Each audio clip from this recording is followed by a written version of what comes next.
এখানে আজকের মতো থাক, আমার একটা কাজ আছে, আমাকে একখানে আবার যেতে হবে। আমি তো বাউন্ডুলে ঘুরে বেড়াই। স্যার 2 মিনিট সময় নেব। 14ই ডিসেম্বরে বুদ্ধিজীবী হত্যাকাণ্ড দিবস নিয়ে স্যার একটু বলেন। ভাই, বুদ্ধিজীবী হত্যাকাণ্ডটা ওই তুমি যদি দীপিধরের কথা, স্যার এটা কারা করেছে স্যার?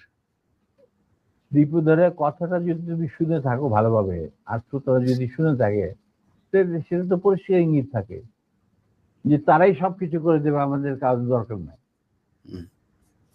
তো এটা কার কাছে? পাকিস্তানের ওদের বাইরে কি করবে? ওরা কি পাকিস্তানে এসে তাদের খেদমত করবে? না, তাদেরকে এদেরকে মারার পর একটা মেধাশূন্য বাংলাদেশকে তারা গড়বে, ইন্ডিয়ান স্টাইল, মানে ইচ্ছা মতো। এই ব্যাপার। আর সিরাজ ব্যাপার, এই যে রকেট সায়েন্সের দরকার না ওনার। রাইট স্যার, এই যে 2 লক্ষ মা বোনের ইজ্জত পাকিস্তানিরা নষ্ট করেছে, এই যে বলা হয়, আপনারা স্বাধীনতা যুদ্ধের পরে কি পরিমাণে নারীদেরকে পেয়েছিলেন যারা এসেছিল, তাদের সম্ভ্রম নষ্ট করা হয়েছে?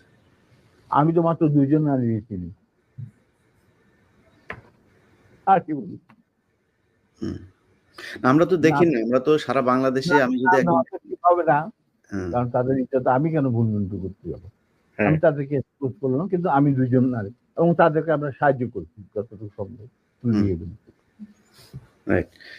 আর স্যার সব শেষ কোশ্চেন হচ্ছে, সিরাজ শিকদারকে স্যার কেন মারা হলো, এটা বলে আমি আপনাকে আজকের মতো বিদায় দেবো স্যার। দেখা, Siraj Sikdar was a genuinely patriotic revolutionary. তার জন্য তাকে জীবন দিতে হয়েছে, এবং তাকে ধরতে থ্রু এন ইনফিলট্রেটেড এজেন্ট, যে ছিল E.A. Chowdhury, additional IG of special branch.